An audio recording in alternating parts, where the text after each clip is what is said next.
आज के सत्र में मैं आप सभी प्रतिभागियों का स्वागत करती हूँ और थोड़े से विलंब के लिए मैं क्षमा प्रार्थी हूँ आप सभी से। हमारे ऑनलाइन जितने प्रतिभागी जुड़े हुए हैं उनको थोड़ी प्रतीक्षा करनी पड़ी। मैं बिना समय नष्ट किए मैं ये मैडम का एक छोटा सा परिचय दूंगी। हालांकि परिचय मैडम का बहुत बड़ा है और मैम सीनियर प्रोफेसर हैं। आज हमारे मध्य हैं professor Sharda Velinkar ma'am, department of fine art, performing art, department of performing art, PHU से हैं मैम। और आज जो मैम का विषय है, मैम म्यूजिक की है वोकल, वो है science of Indian classical music. और इसके अंतर्गत वो द हेरिटेज ऑफ बनारस घराना, ज्ञान घराने की बात करेंगी। और मुझे उम्मीद है कि आज का यह सत्र बहुत ही रुचिकर होने वाला है। मैडम के मध्य और उनको सुनकर शायद हमें एक नई विधा का पता चले जो शायद हम लोगों को नहीं पता है। तो मैडम अपने अनुभवों को भी और अपने जो ज्ञान है उनका भारतीय ज्ञान परंपरा के अंतर्गत उसको साझा करेंगी। तो मैं मैडम से विनम्र निवेदन करती हूँ कि वो कृपया मंच पर आए।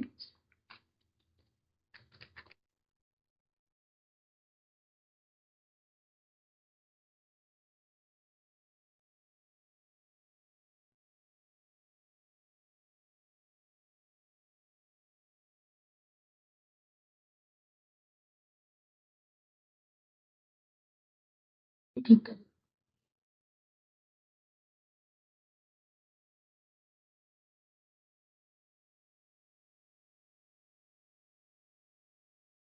इस सत्र में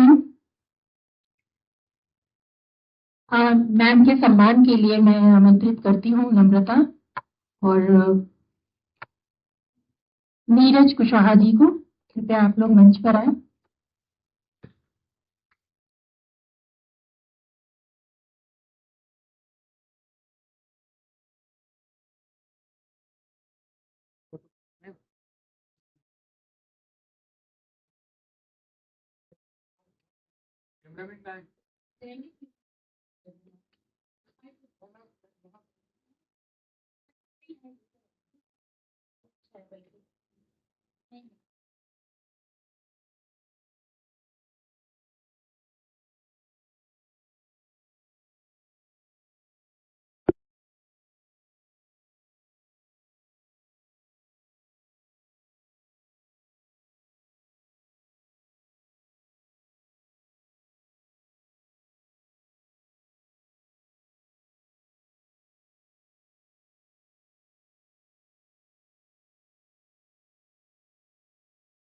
यूनुस माइक उधर सेट करिए मैडम के पास।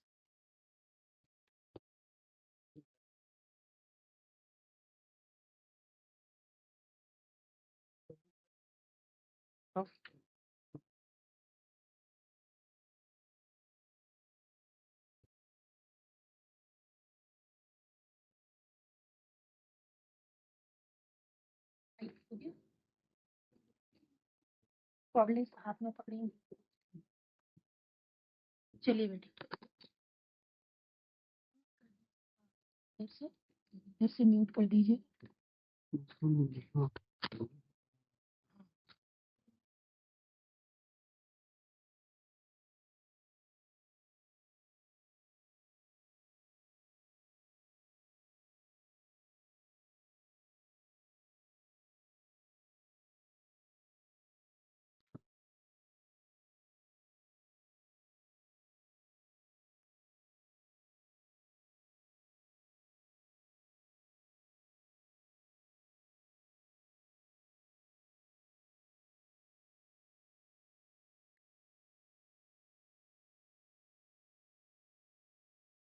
इस सभागार में उपस्थित सभी विद्वज्जन, शोधार्थी, विद्यार्थी, सभी को मेरा वंदन, अभिनंदन। और आज यहाँ आयोजित इस ज्ञान कुंभ में, जो कि डिपार्टमेंट ऑफ हिंदी लिंग्विस्टिक्स और मालवीय इंस्टीट्यूट के तत्वावधान में आयोजित है। मैं सभी आयोजन से संबंधित सभी सदस्यों का हार्दिक अभिनंदन करती हूँ। उनको हृदय से धन्यवाद देती हूँ कि उन्होंने मुझे यहाँ अपने विचार प्रस्तुत करने के लिए आमंत्रित किया। मुझे लगता है ज्यादातर यहाँ पे शायद शोधार्थी और विद्यार्थी हैं, तो अच्छी बात है कि आपको सीखने का, हाँ, शिक्षक भी हैं, मैं पहचानती नहीं हूँ इसलिए सभी को, हाँ जी जी, नमस्कार जी जी, हो सकता है और ऑनलाइन भी जुड़े हैं प्रतिभागी। तो सभी को फिर से नमस्कार मेरा। और एक कुंभ प्रयागराज में चल रहा है, महाकुंभ, एक ज्ञान का कुंभ यहाँ आयोजित है। वो आध्यात्मिक कुंभ है, यह एक शैक्षणिक कुंभ है। तो बहुत अच्छा लगा यहाँ आके, सबको हार्दिक धन्यवाद। नीलम जी, विशेषकर आपको यहाँ आमंत्रित करने के लिए मुझे।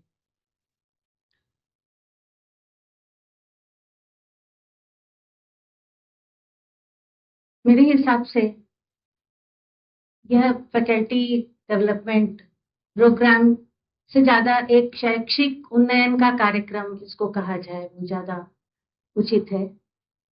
और यहाँ पे विभिन्न विद्वानों द्वारा अपने विचार रखे गए, चाहे वो ह्यूमैनिटीज से संबंधित हो, चाहे technology, science, history, Ayurveda, architecture और विभिन्न विषयों से संबंधित विद्वानों को आपको सुनने को मिला। मैं आज संगीत विषय पर थोड़े अपने विचार को आपसे साझा करूंगी।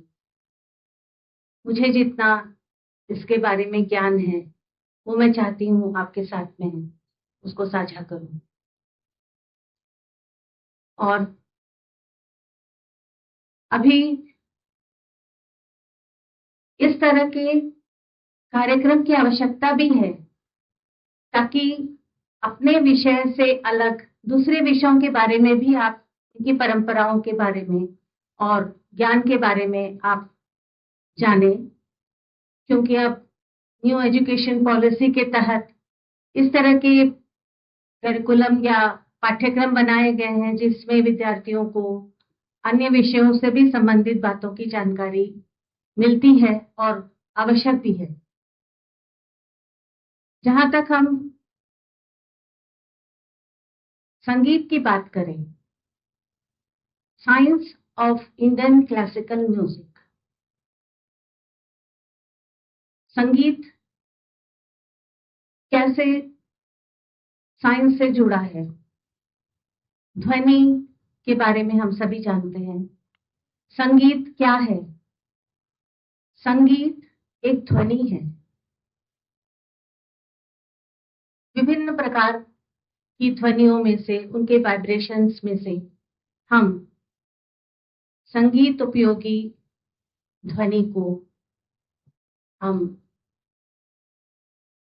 नाद कहेंगे। इसको भृतृहरि ऋषि ने इसको नाद की संज्ञा दी है। तो संगीत में नाद, नाद से उत्पन्न हमारे श्रुतियां, स्वर, सप्तक, सप्तक से श्रुतियों का उत्पन्न होना, और ये सब जुड़ी हुई हैं बातें। तो हमारे संगीत में जहां तक हम ध्वनि, साउंड की बात करें,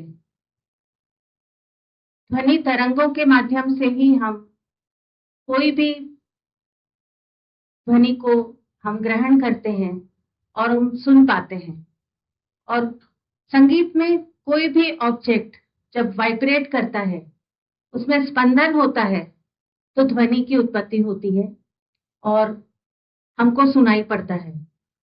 तो संगीत उपयोगी ध्वनि जो है उसको हमने कहा जैसे नाद कहा जाता है, और गायन में जैसे वोकल कॉर्ड जो वाइब्रेशन होता है तो ध्वनि उत्पन्न होती है आवाज से, और जब वाद्य में भी उस तरह के वाइब्रेशंस होते हैं तो स्वर उत्पन्न होते हैं।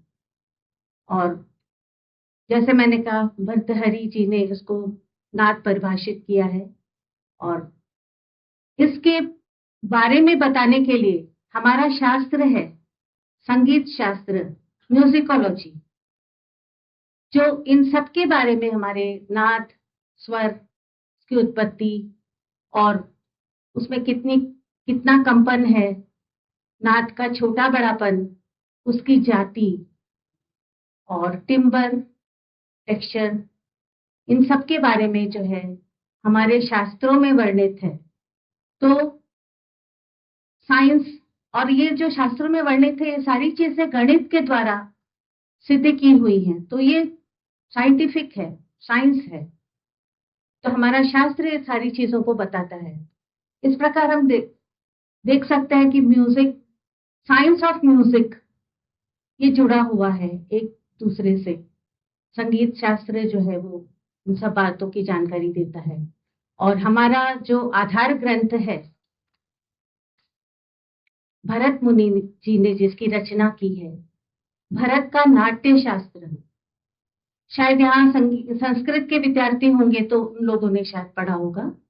नाट्य शास्त्र संगीत का एक आधार ग्रंथ है। उसमें बहुत सी बातों की जानकारी हमको मिलती है। 36 अध्याय हैं, जिसमें से 7 अध्याय संगीत से जुड़े हैं, बाकी नाट्य है, अभिनय है, भाषा है, और बहुत सारी बातें उसमें वर्णित है।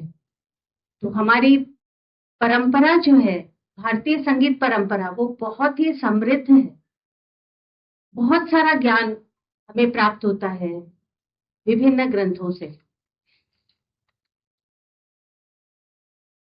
और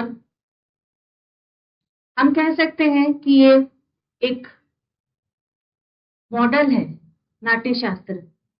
आज भी हम उसको पढ़ते हैं और उससे जानकारी प्राप्त करते हैं। संगीत में शास्त्र, जैसे मैंने बताया, संगीत शास्त्र सारी बातों की जानकारी देता है। शास्त्र और प्रयोग, परफॉर्मेंस, ये एक दूसरे के पूरक हैं। शास्त्र के बिना प्रयोग खंडित है, और प्रयोग के बिना शास्त्र अधूरा है। और हम कह सकते हैं कि ये जो संगीत विषय है बहुत ही व्यापक है और इंटरसेक्ट है, ये अंतर संबंधी है अन्य विषयों के साथ में। जैसे मैंने अभी साइंस की बात की, साइंस तो है ही इसमें, और इसके अतिरिक्त हमारा जैसे ह्यूमैनिटीज है, हमारी हिस्ट्री है, मनोविज्ञान है, आध्यात्म है, दर्शन है। हमारे संगीत में दर्शन और आध्यात्म, हम इसको देख सकते हैं, हम इसको महसूस कर सकते हैं स्वरों के द्वारा। नाद ब्रह्म कहा गया है, ईश्वर की प्राप्ति का साधन, और प्राचीन काल से ही ये जुड़ा रहा हमारे वेदों से। सामवेद से संगीत की उत्पत्ति हुई है। साम के जो स्वर हैं, पहले जाति गायन प्रचलित था, फिर प्रबंध गायन आया, ध्रुपद, धमार। मुझे लगता है इन सब के बारे में शायद आपने पढ़ा होगा या सुना भी होगा। उसके बाद ख्याल और अन्य विधाएं, जैसे उसके बाद ठुमरी है, टप्पा है, टप ख्याल है, चैती कजरी, ये सब उपशास्त्रीय प्रकार हैं। ये सारे जो है धीरे धीरे विकसित होती गई सारी शैलियां। और हमारा जो भारतीय संगीत का इतिहास है वो बहुत ही प्राचीन है, जैसे मैंने कहा वैदिक काल से। और नाट्य शास्त्र जो है, जिसमें हमें हर चीजों की जानकारी होती है, हर बातों की जानकारी हम उसमें से ले सकते हैं, उसको पंचम वेद के रूप में माना गया है। हमारे यहाँ 4 वेद हैं, सभी जानते हैं, और इसको 5वां वेद कहा गया है क्योंकि इन चारों वेदों में से जो सार है उनका विकास ही है ये पंचम वेद जो मैंने कहा, नाट्य शास्त्र भरत मुनि द्वारा रचित। तो हम देख सकते हैं कि हमारी ये ज्ञान परंपरा कितनी समृद्ध है और निरंतर ये विकसित होती जा रही है और निरंतर इसमें वृद्धि होती जा रही है। और हमारा जो भारतीय संगीत है वो जोड़ता रहता है अन्य सभी विषयों के ज्ञान से, अन्य सभी विषयों से। और जैसा कि मैंने कहा, हमारी परंपराएं बहुत मजबूत हैं। हमारे ज्ञान का जड़, हमारी परंपराएं, हम जिससे जुड़े हुए हैं वो बहुत ही समृद्ध और मजबूत है। आधुनिक समय में हम बात करें तो मैं थोड़ी ये भी चर्चा कर रही हूँ, टेक्नोलॉजी। हमारे संगीत में भी टेक्नोलॉजी और AI tools, artificial intelligence tools का बहुत ज्यादा प्रयोग होता है। प्राचीन काल से भी हो रहा है, बट अब तो बहुत ज्यादा टेक्नोलॉजी डेवलप हो गई है। हम जानते हैं जैसे माइक्रोफोन है, एम्प्लीफिकेशन है, और हमारे एआई टूल्स हैं। जैसे हम इंस्ट्रूमेंट्स को, अपने वाद्यों को ट्यून करते हैं, स्वर में मिलाते हैं, उसके लिए भी हम उसका सहारा लेते हैं। और यहाँ तक कि हमारे बहुत सारे शोधार्थी जो श्रीलंका से संबंधित संबंध रखते हैं, उन लोगों ने एक ऐसा एआई से डेवलप किया है कि सितार में ही ऐसा डेवलपमेंट किया है कि सितार ही बजाएंगे, बट उसमें विभिन्न वाद्यों की आवाज आपको सुनाई देगी। गिटार की तरह, आपको सिंथेसाइजर की तरह, आपको वीणा की तरह, ये सारी चीजें जो इतना डेवलप हो गया है। और लेकिन हमें अपने परंपरागत जो चीजें हैं उसको भूलनी नहीं चाहिए। और मेरे हिसाब से पूरी तरह से टेक्नोलॉजी पर निर्भर होना ये सही नहीं है। हमको अपनी स्वाभाविक चीजें जो है वो भी रखनी पड़ेंगी। यदि हम पूरा टेक्नोलॉजी पे डिपेंड करेंगे तो फिर वो सिंथेटिक होगा, वो नेचुरल नहीं होगा। हमें इन सब चीजों का ध्यान रखना है। और मैं तो ये कहूंगी कि टेक्नोलॉजी को रिप्लेस नहीं करना है, उसको सहायक होना है, और वो एप्रोप्रिएट उसका प्रयोग होना चाहिए। It should be in a natural way, not in a synthetic way. और हमारे, जैसे मैंने कहा, भारतीय संगीत का इतिहास बहुत ही पुराना है और वेदों से उत्पत्ति है, धीरे धीरे विकास हुआ, विभिन्न शैलियों का विकास हुआ, और अलग अलग शैलियां, गाने के स्टाइल्स, जोनर्स बने, और घराना जिसकी बात हम आगे करने जा रहे हैं वो डेवलप हुआ। स्कूल्स जिसको हम कह सकते हैं, ट्रेडिशन, परंपराएं, घराना।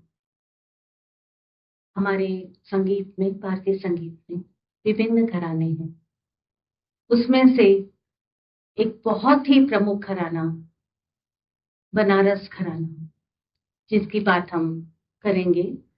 हेरिटेज ऑफ बनारस गायन घराना, ज्ञान कहिए चाहे गायन कहिए।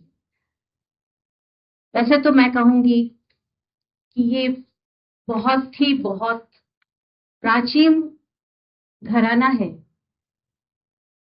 1500 ईस्वी से इसके बारे में जानकारी मिलती है, तो हम सोच सकते हैं ये कितना पुराना है। द हेरिटेज ऑफ बनारस गायन घराना is a fascinating journey into the rich tapestry of Indian classical music. जैसा कि हमने कहा, बनारस या प्राचीन नाम है इसका काशी, आप सभी को जानकारी होगी। तो काशी की संगीत परंपरा हम कहें मुझे ज्यादा उचित लगेगा, क्योंकि बनारस गायकी घराना लोग जानते हैं, तो प्राचीन नाम से काशी की परंपरा। वैसे तो हमारे बनारस में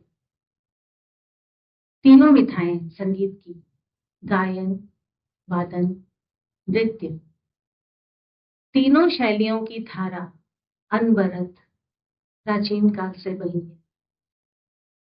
बहुत ही समृद्ध घराना है। यह एक संगीत नगरी के रूप में और देश का एक सांस्कृतिक नगर है।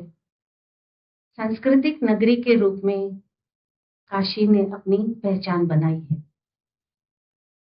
यहाँ तक कि हम देख सकते हैं कि जातकों और बौद्धकालीन त्रिपिटक के अनुसार महाजनपदों में सबसे श्रेष्ठ काशी और विख्यात, काशी बहुत श्रेष्ठ और विख्यात मानी गई है। हम देख सकते हैं इसका इतिहास कितना पुराना है। संगीतज्ञों की साधना स्थली रही, तपोभूमि रही। बहुत सारे संगीतज्ञ, प्रख्यात संगीतज्ञ, विद्वान इस घराने में हुए। और सबसे ज्यादा विशेषता मैं बताना चाहूंगी कि यहाँ प्रचलित जो शैलियां हैं, लोक शैलियां जिनको हम कहेंगे, जैसे वैसे हमारा शास्त्रीय संगीत भी लोक से ही लिया गया है। और यहाँ प्रचलित जो लोक शैलियां, जैसे आपका चैती, दादरा और कजरी, ये सब लोक शैलियां हैं। तो इसको शास्त्रीय अंग से इसकी पहचान बनाना, ये हमारे बनारस घराने की, बनारस की संगीत परंपरा की ये विशेषता है। और यहाँ के विद्वानों ने शास्त्रीय संगीत की परिधि में ही नहीं इसको प्रतिष्ठित किया, अपितु इसको विश्व में इसका स्थान बना है। आज यदि हम बनारसी ठुमरी कहेंगे तो पूरे विश्व में प्रचलित है। और ये गायन शैली बनारस की हो गई है, क्योंकि उसका जो स्वरूप बना बनारस में वो विश्व प्रचलित है, विश्व विख्यात है। धर्म, आध्यात्म, साहित्य के साथ साथ संगीत विधा का एक प्रमुख केंद्र काशी या बनारस रहा।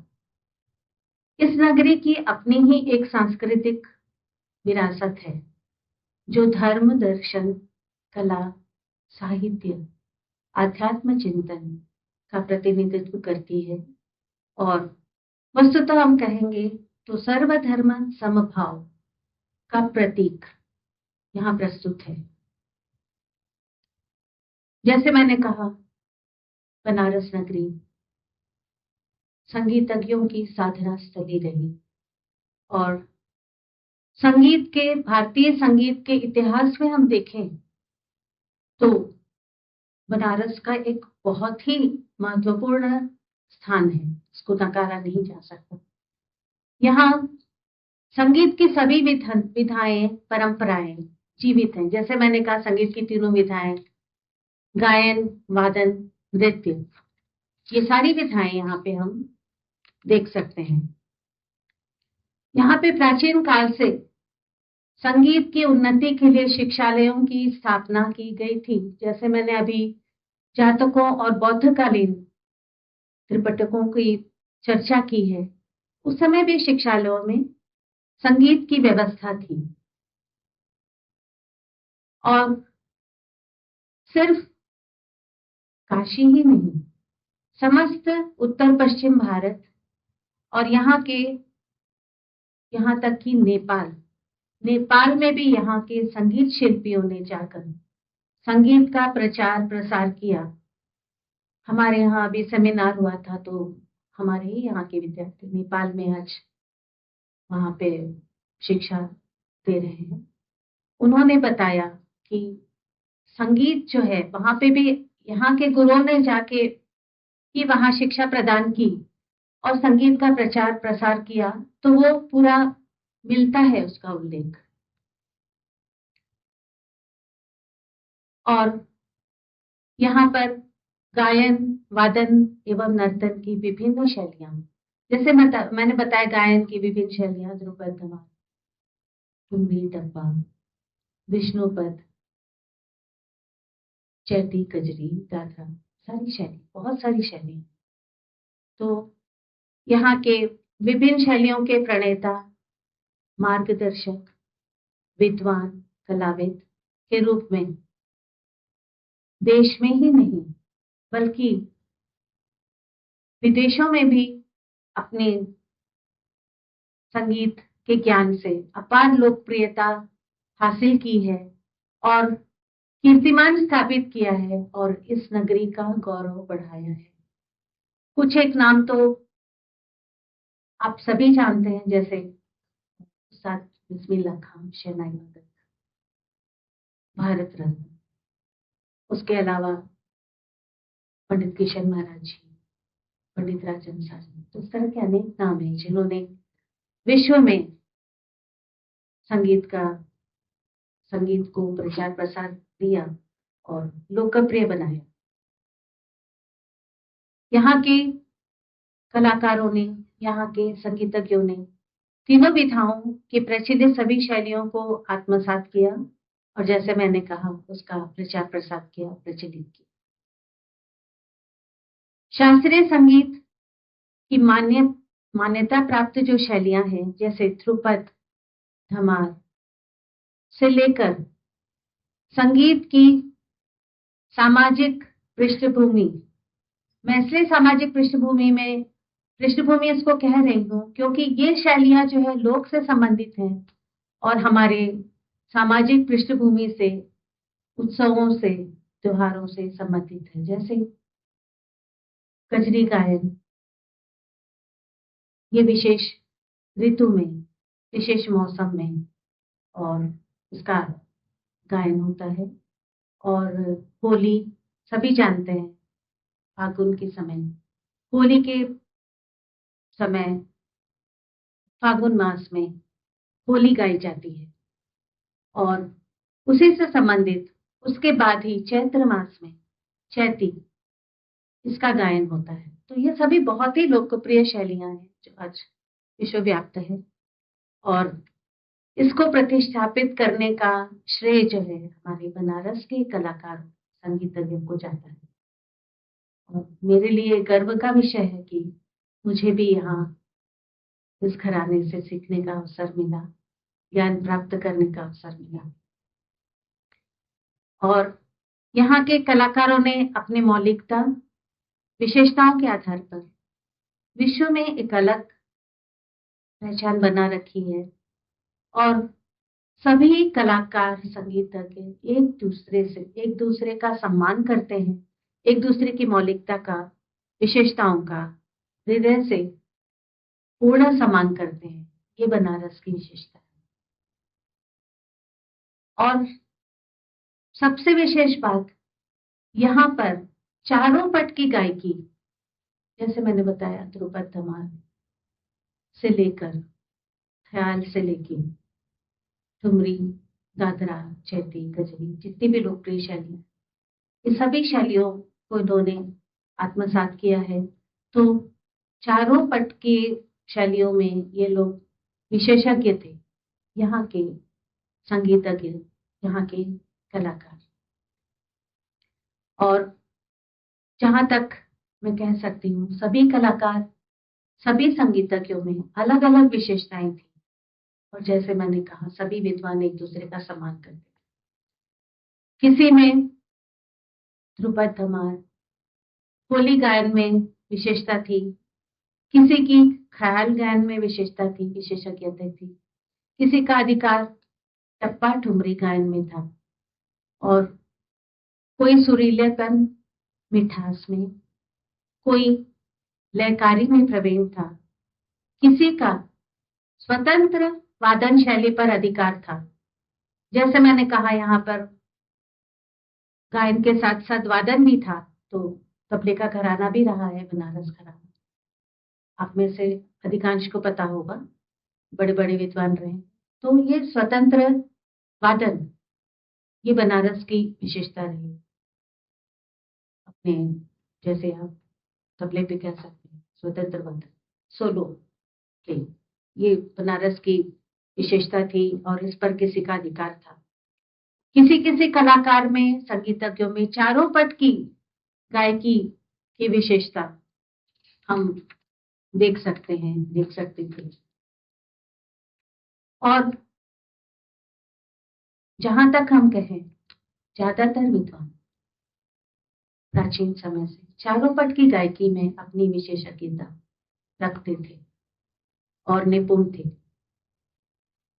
और मैंने उपशास्त्रीय संगीत की शैलियों का वर्णन किया है, उसके साथ साथ गजल, भजन, इनमें भी विशेषज्ञ थे। ये बहुत अच्छा गाते थे सभी विद्वान, इसकी जानकारी थी।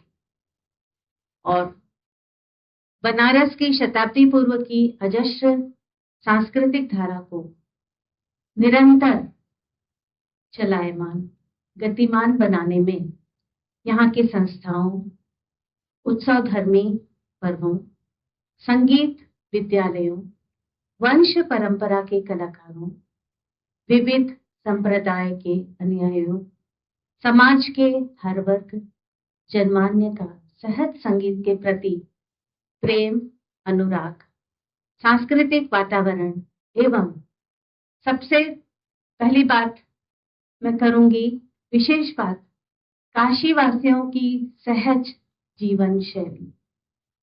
इसका प्रभाव काशी के संगीत पर बहुत ज्यादा है, क्योंकि जिसको हम बनारसीपन कहते हैं, तो ये जो है सहज जीवन शैली, इसका भी असर यहाँ के संगीत पर हमेशा से रहा है और आज भी है। और इन सभी बातों ने एक समग्र योगदान दिया है काशी के संगीत को इतना उन्नत करने में, विकास में, आगे बढ़ाने में। प्राचीन समय से मैं बात करूं तो यहाँ पर प्रमुख मंदिरों, देवालयों में सायंकाल कीर्तन, भजन, नृत्य, संगीत का भावपूर्ण प्रदर्शन हमेशा से रहा है, प्राचीन काल से, और आज भी निरंतर ये परंपरा जारी है। आप मंदिरों की बात करें, यहाँ पे उत्सव होता है, जैसे संकट मोचन संगीत समारोह, यहाँ बड़े बड़े समारोह होते हैं। और गंगा महोत्सव आप सबने सुना ही होगा, वैश्विक स्तर पर ये हो रहा है। और भी बड़े बड़े महोत्सव हमारे यहाँ अभी शिवरात्रि के अवसर पर ध्रुपद महोत्सव, ये बहुत प्राचीन काल से, और ये विशेषता है बनारस की, काशी की। बड़े बड़े विद्वान आते हैं यहाँ, और हमारे जो काशी के कलाकार हैं, संगीतज्ञों के अतिरिक्त बाहर के भी कलाकार आके अपने गायन वादन की प्रस्तुतिकरण करते हैं महोत्सवों में।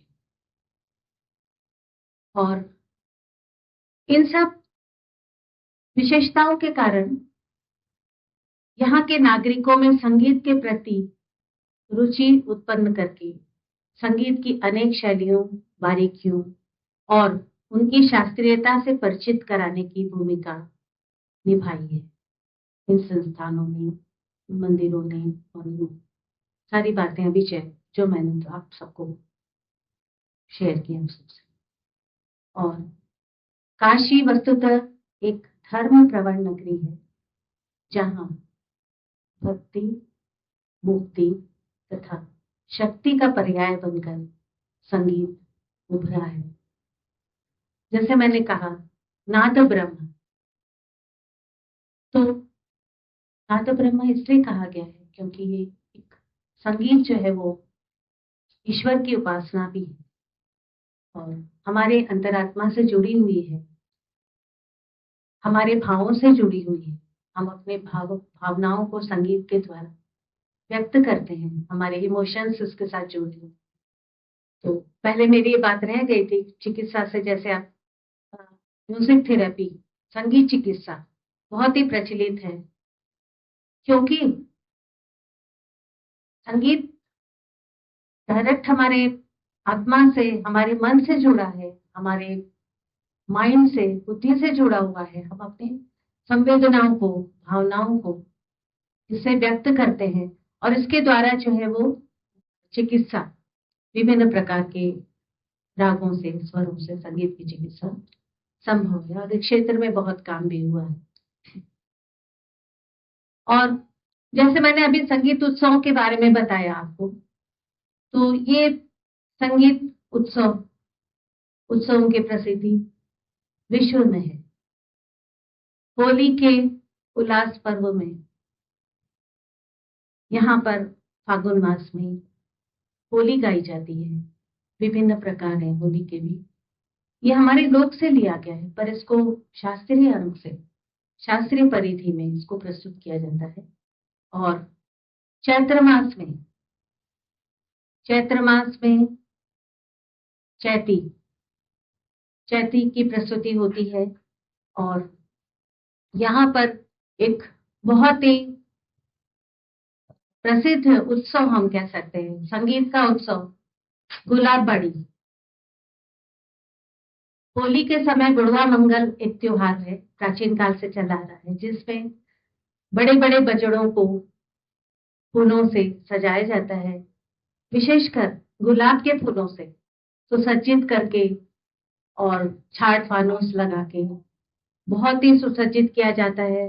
उस पर मंच बनता है, जिसमें हमारे कलाकार बैठ के कलाकार के अपनी कलाकारी दिखाते हैं, गायन वादन की प्रस्तुतिकरण होती है, और श्रोता भी विभिन्न नावों पर या बजड़ों पर बैठकर संगीत का आनंद लेते हैं। ये हमारी प्राचीन परंपरा है, और ये बनारस की विशेषता है। आज भी इस परंपरा को का निर्वाह हो रहा है।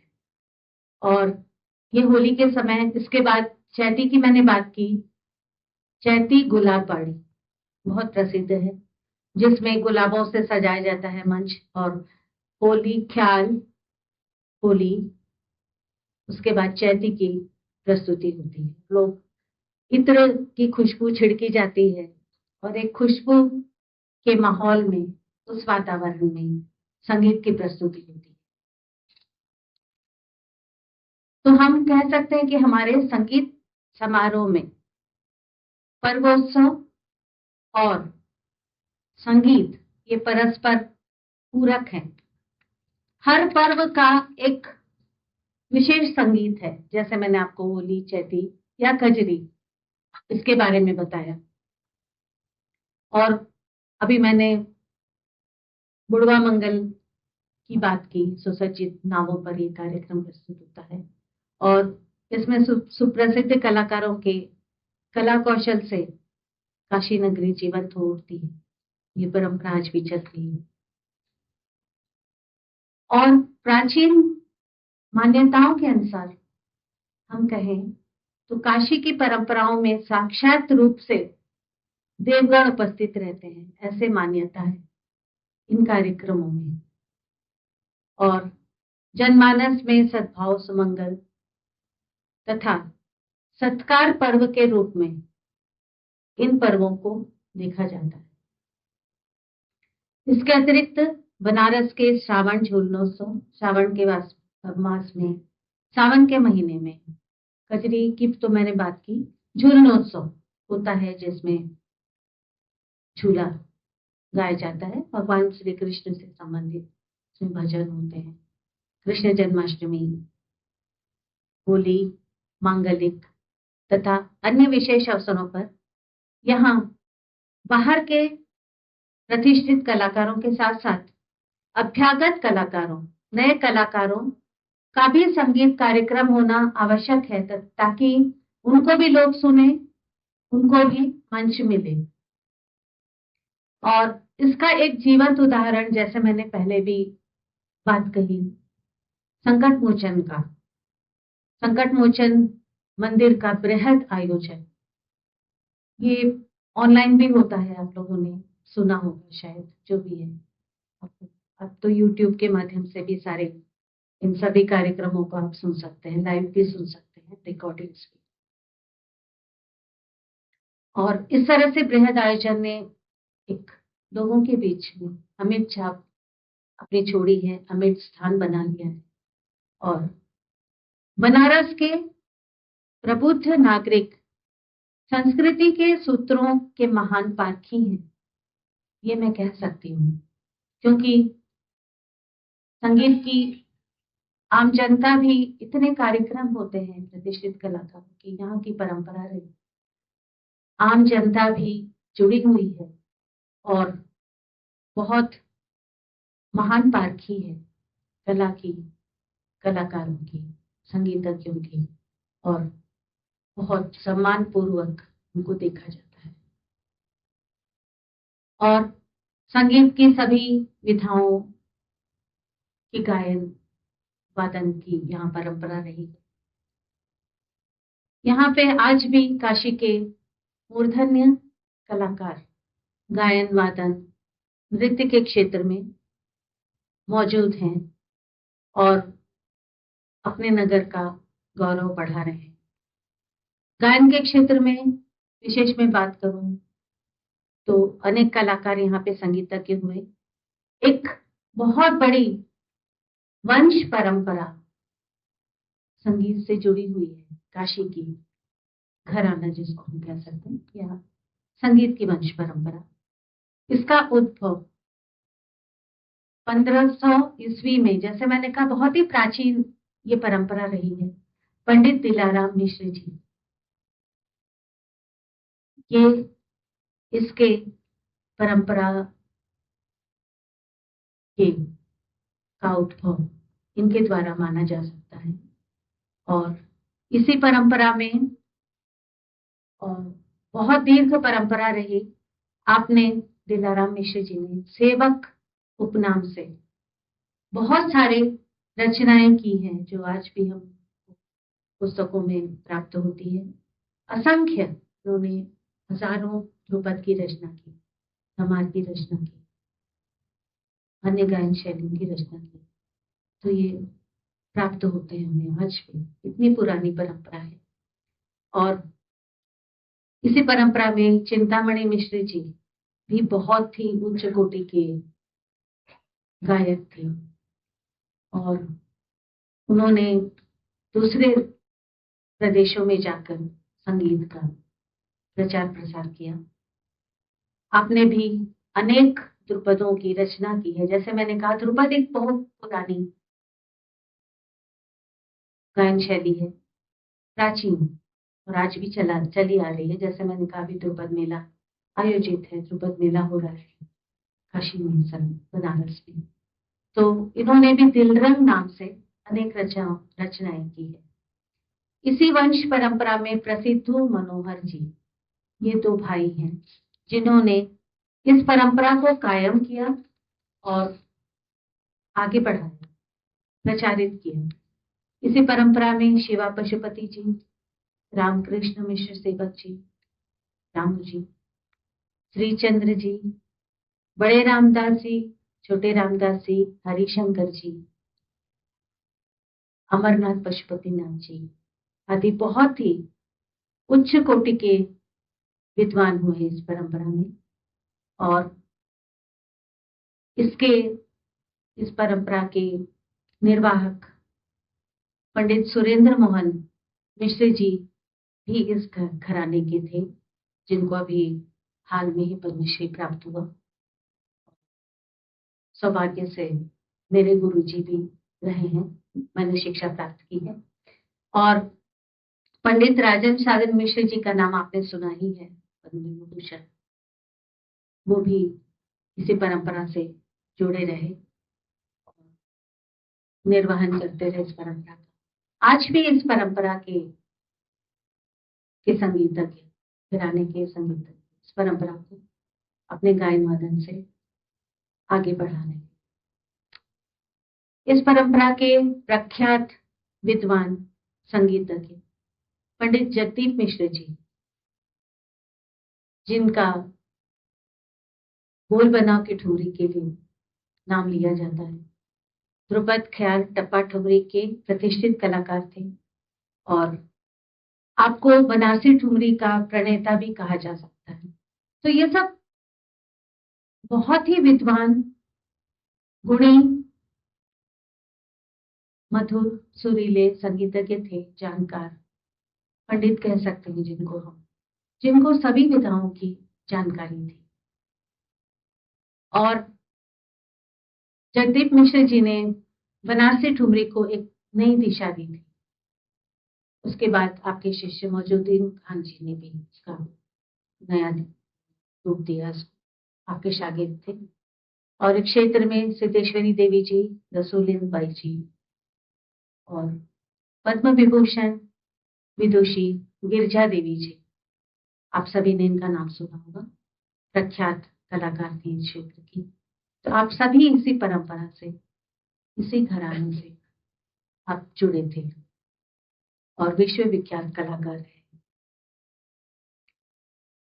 बनारस गायन परंपरा में संगीतकारों ने जैसे बताया सभी विधाओं संगीत की, छंद, प्रबंध, विष्णुपद, ध्रुपद, धमाल, ख्याल, होरी, टप्प ख्याल, टप्पा, ठुमरी, तराना, दादरा, गुलनक्श, गजल, ख्याल, भजन आदि को आत्मसात कर बहुत लोकप्रिय बनाया। और हम कहें तो वर्तमान में ये शैलियां जैसे गुलनक्श और टप्प ख्याल जैसी शैलियां लुप्त प्राय हैं और बहुत ज्यादा प्रचार में नहीं है। लेकिन इस परंपरागत संगीत परंपरा से जो जुड़े कलाकार हैं हमारे यहाँ प्रतिष्ठित पुराने, वो सभी इस विधाओं को जानते हैं, उनको जानकारी है। और जैसे मैंने बताया परंपरागत जो गायकों के पास ही सुरक्षित है ये गायन शैली। बनारस घराने की एक और बड़ी विशेषता रही जोड़ी गायन। जोड़ी में कलाकार गाते थे, जैसे मैंने सेतु मनोहर जी, शिवा पशुपति जी, विष्णु शिल्पक जी, ये सभी जोड़ी में गाते थे। अमरनाथ पशुपतिनाथ जी, राजन साजन जी, अब उनके सुपुत्र भी ये जोड़ी का गायन कर रहे हैं। तो ये वंश परंपरा की एक बहुत विशेषता रही बनारस में जोड़ी का गायन। और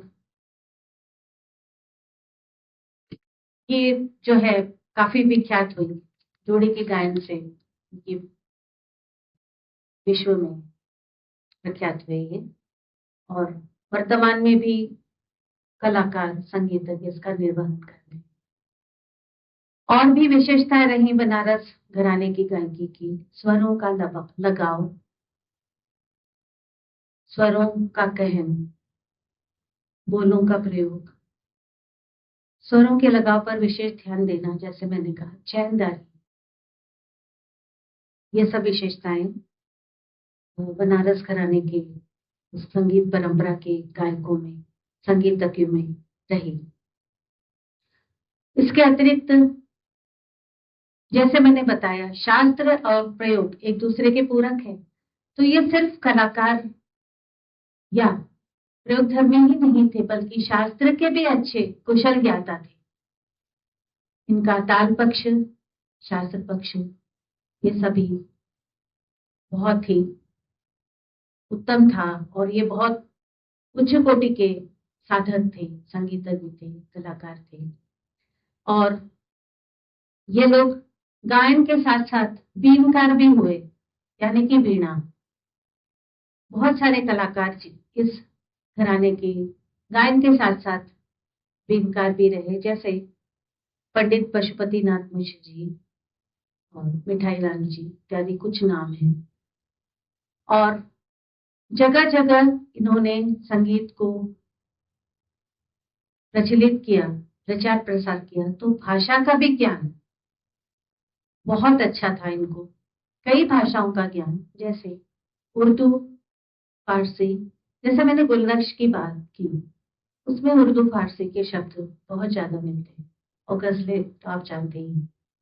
और ख्याल में भी पंजाबी, उर्दू, फारसी ये शब्द बहुतायत से हम देख सकते हैं।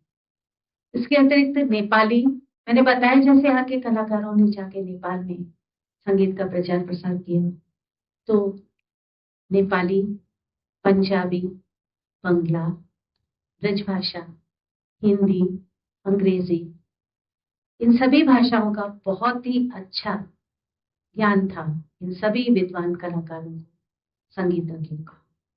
तो हम देख सकते हैं कि कितनी परंपरा समृद्ध रही इस बनारस घराने की। और कलाकारों को एक उच्च कोटि के साहित्यकार भी हुआ करते थे। साहित्यिक रचनाएं शब्द, स्वर, लय, ताल से युक्त, रागों के भावानुसार रचना करने की क्षमता इन कलाकारों में रही है। और इसके साथ साथ वाद्य वादन में भी बहुत सुंदर सुंदर रचनाएं करने की क्षमता इन कलाकारों में, संगीतज्ञों में रही है। और ये संगीत परंपरा की एक अविच्छिन्न संगीत श्रृंखला आज हम बंगाल और अन्य प्रांतों में देख सकते हैं। और मैंने तो गायन के क्षेत्र में कलाकारों के नाम लिए, वादन के भी क्षेत्र में बहुत उच्च कोटि के प्रख्यात कलाकार रहे हैं और आज भी। तो तबले के क्षेत्र में पंडित राम सहाय जी, जिनके वंश परंपरा के आज पंडित संजू सहाय जी आज विश्व विख्यात हैं। पंडित कंठे महाराज जी, पंडित अनोखे लाल जी, नादिर निर्ना का सम्राट या बादशाह जिनको कहा जाता था, पंडित अनोखे लाल जी, पंडित शांता प्रसाद जी, जिन्होंने फिल्मों में भी अपने वादन से बहुत नाम कमाया। उनके नाम से, तबला वादन से कई गाने जो है प्रचलित हुए हैं। और पंडित किशन महाराज जी, वर्तमान में संजू महाराज जी मैंने नाम दिया, पूरन महाराज जी, और भी बहुत सारे प्रख्यात कलाकार हैं। और सारंगी के क्षेत्र में गोपाल मिश्र जी, हनुमान प्रसाद जी, बैजनाथ प्रसाद जी, बच्चेलाल जी। शहनाई पंडित बिस्मिल्लाह खां जी, आप सभी जानते हैं, विश्वविख्यात भारत रत्न। श्री नंदलाल जी। और नृत्य के क्षेत्र में सुखदेव मिश्र जी, कालका, बिंदादीन महाराज जी, जिन्होंने बहुत सारी ठुमरियों की भी रचना की। और सितारा देवी जी, जिनका फिल्मों से भी बहुत नाम जुड़ा रहा, आप सभी जानते हैं। तो ये सभी विधाओं के प्रख्यात कलाकार इस घराने से, इस परंपरा से जुड़े रहे और आज भी कलाकार, संगीतज्ञ इसका निर्वहन कर रहे हैं। तो हम देख सकते हैं कि कितनी समृद्ध परंपरा रही। और ये बहुत ही व्यापक विषय है, इस पर बहुत सारी बातें हैं, लेकिन मैंने कुछ महत्वपूर्ण चीजों को आपके साथ साझा किया है, ताकि आप भी इस ज्ञान परंपरा को जानें, समझें, इससे सीखें।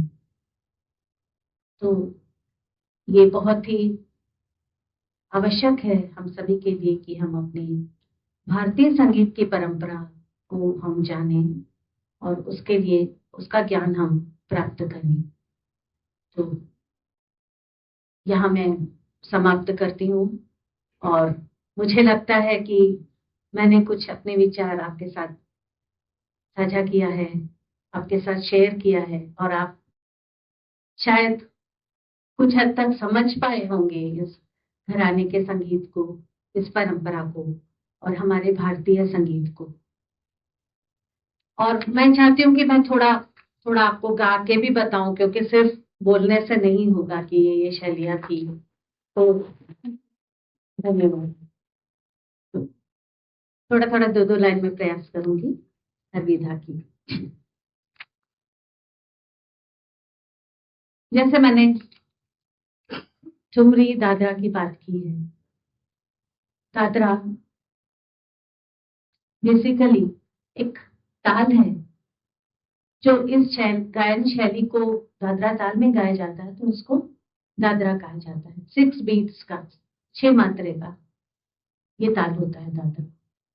और कभी कभी दादरा को हम 8 मात्रा के बीट्स, जैसे ताल में बजता है ना ताल, उसमें 8 मात्रा में भी हम उसको गाते हैं। एक बहुत ही पारंपरिक प्रचलित ये दादरा है।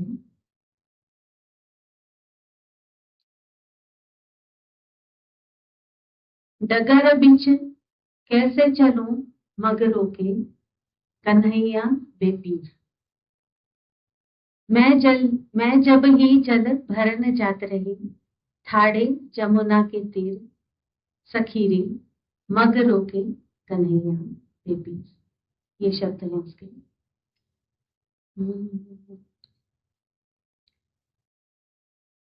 डगर बिच कैसे चलूं मगरों के, कन्हैया बेपीर। डगर बिच कैसे चलूं मगरों के, हाँ मगरों के कन्हैया बेपीर। डगर बिच मैं जब ही जल मैं जब ही जल भरन जात रही, भरन जात रही। मैं जब ही जल भरन जात रही, ठाड़े जमुना के तीर रे सखी, मगरों के, हाँ हाँ मगरों के कन्हैया बेपीर। डगर बिच कैसे चलूं मगरों के, कन्हैया बेपीर। डगर बिच। ये एक छोटा सा उदाहरण दादरा का था। कजरी का एक उदाहरण में देती हूँ। आपने तो बहुत सुनी होगी, लोक परंपरा में है ये गायन शैली। सावन झर लागे धीरे धीरे, ये बहुत पारंपरिक और प्राचीन है। बनारस, सारी चीजें बनारस की ही हैं, इसलिए मैं आपको सुना रही हूँ, पारंपरिक चीजें।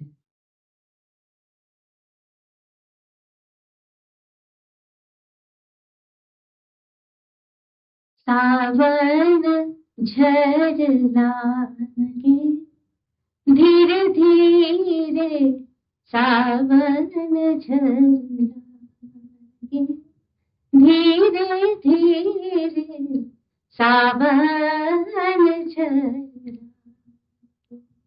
धीरे धीरे, सावन झर लागे। खोलू तो मोरे सैया चंदन की बड़िया, खोलू तो मोरे सैया चंदन की बड़िया। सुंदर मोरा धीजे धीरे धीरे, सावन झर लागे धीरे धीरे, सावन झर लागे। ये कजरी है। और चैती बन बन बोले रे कोयलिया हो रामा। ये हो रामा जो आता है वो चैत्र मास में रामनवमी मनाई जाती है, इसलिए शायद इस शब्द को रखा हो रामा शब्द। ये अनिवार्य रूप से चैती में प्रयोग किया जाता है। बद बद बोले रे कोयलिया हो रामा, अम्बा के दरिया, बन बन बोले रे कोयलिया हो रामा, अम्बा के दरिया, बन बन बोले रे कोयलिया। कोयल कूक जिया कूक उठावे, कोयल कूक जिया कूक उठावे, नाही भावे हमका भवन बाबू रामा, अम्बा के दरिया, बन बन बोले रे कोयली। इसमें ज्यादा श्रृंगार विरह का वर्णन ज्यादा चैती में रहता है और इसमें भक्ति भाव के भी चैती सुनने में आते हैं। तो और ये 2 लाइन हमारी चैती की रही।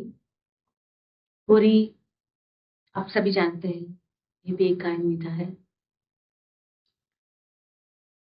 रंग डालूंगी नंद के लालन पे, रंग डालूंगी, हाँ रंग डालूंगी नंद के लालन पे, रंग डालूंगी, रंग डालूंगी, डालूंगी रंग डालूंगी, रंग डालूंगी नंद के लालन पे, रंग डालूंगी। सावरे रंग लाल कर डरी हो, सावरे रंग लाल कर डरी हो, मलि गुलाल दो गालन पे,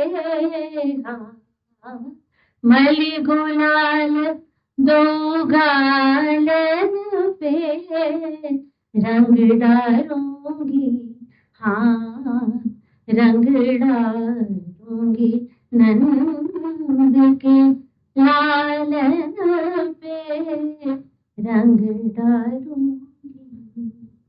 ये होली की प्रस्तुति थी और धन्यवाद सभी को।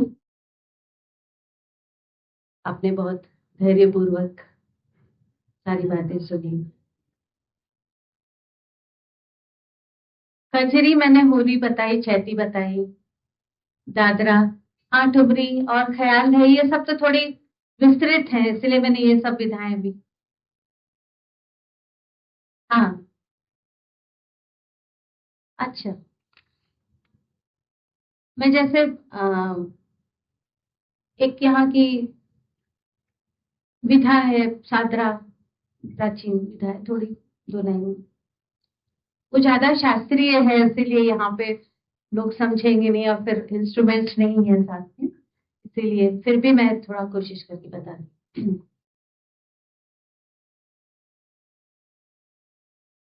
राग भैरवी सुना ही होगा आपने, राग भैरवी, इसमें ये सादरा है, बहुत ही प्राचीन है, बनारस का।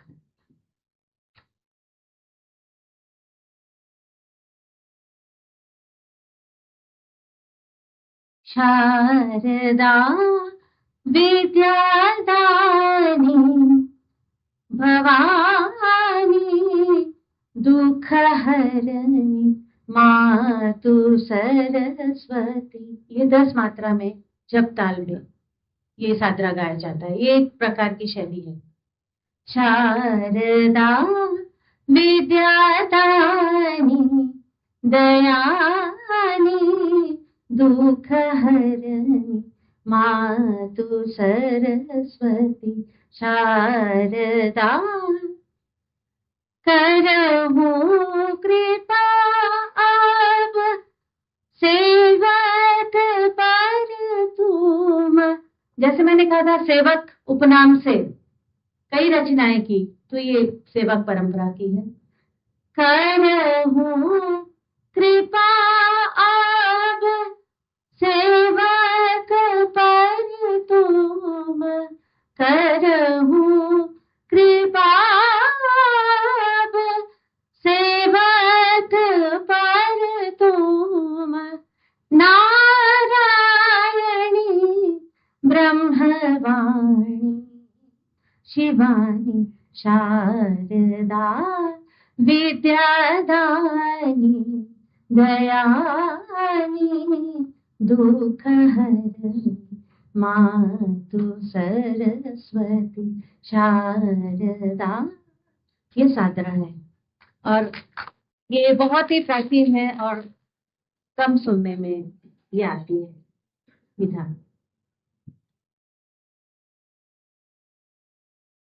और ख्याल है मैं 2 लाइन सुनाती हूँ। ये जैसे मैंने इस घराने की परंपरा की प्रसिद्ध संगीतज्ञ पंडित रामदास जी का नाम लिया, बड़े रामदास जी का, उनकी रचना है श्याम कल्याण। राग श्याम कल्याण में है। सायंकालीन आपको परिचय के लिए बता दूं, ये सायंकालीन राग है।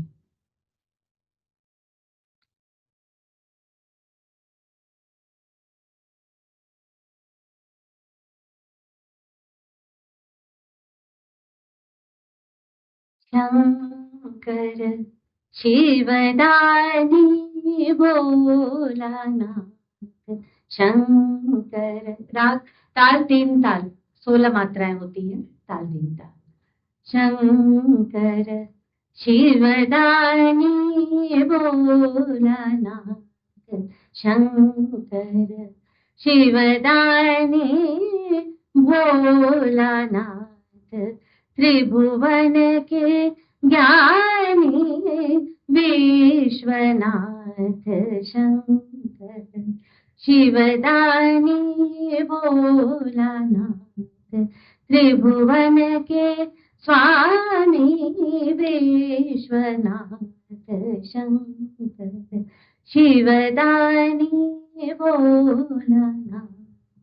इसमें शंकर भगवान के ही विभिन्न नाम इसमें जुड़े हुए हैं। तो इस प्रकार साहित्य के बहुत धनी थे, साहित्यिक रचनाएं करते थे। जी जी बिल्कुल। कभी हम सुनते हैं बचपन में आगरा घराना भी हुआ था, जी। आपका कुछ अगर अनुभव हो या कुछ आपको जानकारी? नहीं, देखिए ऐसा है कि आगरा भी एक प्रतिष्ठित घराना रहा है, ग्वालियर घराना रहा है, आगरा घराना रहा है। तो अगर आपको कुछ मालूम हो उसके बारे में तो आप नहीं, मुझे ये मालूम है कि प्रसिद्ध कलाकार रहे हैं और उस्ताद फयाज अलग था, बनारस अलग था। यहाँ गायन जैसे मैंने गायन आपका केवल नहीं कोई, देखिए मैं ये बताना चाहूंगी जो ट्रेडिशंस परंपराएं घराना बना, वो सब कलाकारों संगीतज्ञों की अपने अपने गायन शैलियों में पारंगतता उसके अनुसार बना। तो उन्होंने घराने की स्थापना की, शिष्य प्रशिष्य बनाए। तो घराना जैसे हम जानते हैं कम से कम 3 पीढ़ी में रही हो तब वो घराना रहा, बाद में शिष्य प्रशिष्य तैयार हुए। तो आगरा घराना के मशहूर हम जैसे जानते हैं उस्ताद फयाज अली खां। तो आलापचारी विशेषता रही, ये आलापचारी इस घराने की विशेषता थी। नोम तोम गाना ये करते थे, ख्याल में भी नोम तोम गाना करते थे। और बहुत सारी अन्य विशेषताएं हैं जब घराने की, तो सारी आपको लिखित में प्राप्त हैं घराने की विषय।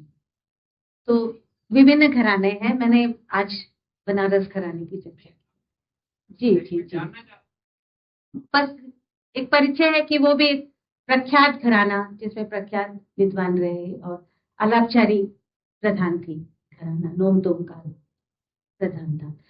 नोम तोम जो है वो ध्रुपद में किया जाता है, जैसे आप जानते हैं, लेकिन इस घराने की विशेषता थी कि नोमतोम का आलाप ये लोग ख्याल में भी करते थे और करते हैं आगरा घराने प्रतिष्ठित। अब तो घराना हम क्या कहेंगे, परंपराएं, अब सभी घराने के कलाकार सभी घरानों से कुछ अच्छी चीजें लेते हैं और उसको प्रस्तुत करते हैं, तो हम लोगों ने भी यही किया। जी। मुझे लगता है मैं समाप्त करती हूँ और आपको बहुत सारी जानकारी कुछ कुछ मैंने प्रयास किया है।